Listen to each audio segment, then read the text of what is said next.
Praise lord. జీవము గల దేవుని పరిశుద్ధాత్మ సహవాసం వడలి.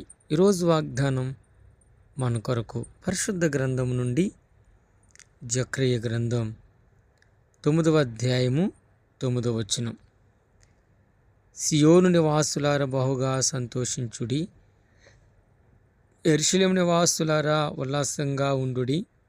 నీ రాజు నీతిపరుడు, రక్షణ గలవాడును, దీనుడైన గాడిదను గాడిద పిల్లను ఎక్కి నీ వద్దకు వచ్చుచున్నాడు. పిల్లరా, దేవుడు తన ప్రజలతో సంతోషంగా ఉండుడి, యెరూషలేము నివాసులారా ఉల్లాసముగా ఉండుడి.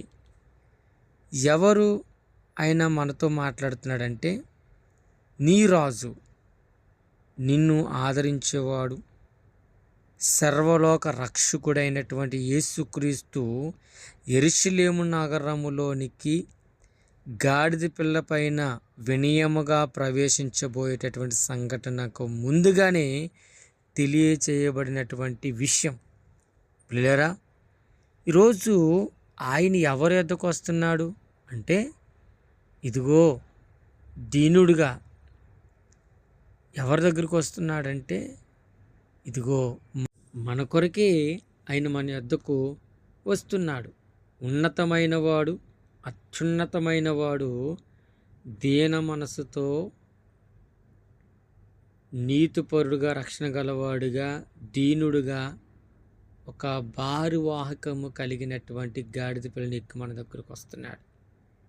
మీరు ఎలా ఉండాలి ఇప్పుడు?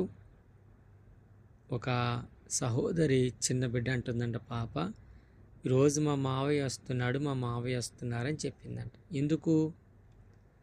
మావయ్య వస్తే ఆమెకు ఆనందం మావయ్య మీద కాదు, మావయ్య తీసుకొచ్చేటటువంటి స్వీట్స్ మీద, తినుబండారాల మీద.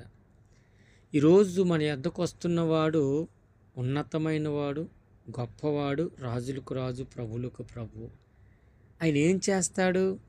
ఆయన ఎక్కడ ఉంటే అక్కడ అద్భుతాలు చూసాం. సృష్టిని చేసినవాడు గుడ్డువారిని, గ్రుడ్డువారిని, దెయ్యము పట్టిన అనేకులను బాగుపరిచినట్లుగా ఈరోజు మన యొద్దకు ఆయన వస్తున్నాడు. నీకున్న ప్రతి సమస్య నుంచి విడిపించబోతున్నాడు. ఆమేన్.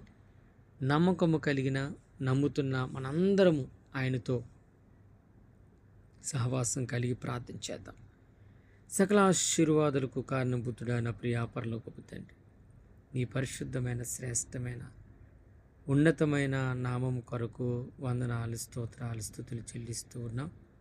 గొప్పవాడు, సర్వోన్నతుడు, సర్వాధికారివి, సర్వేంద్రియామివి, సర్వసృష్టికి ఆధారభూతుడానికి వందనాలు. దీవించి ఆదరించండి. మాకున్న ఇరుకులు, ఇబ్బందుల నుంచి విడిపించి నడిపించి ఈరోజు మా యొద్దకు వచ్చావు, నీ సంతోషంగా ఉండమన్నావు. ఆనంద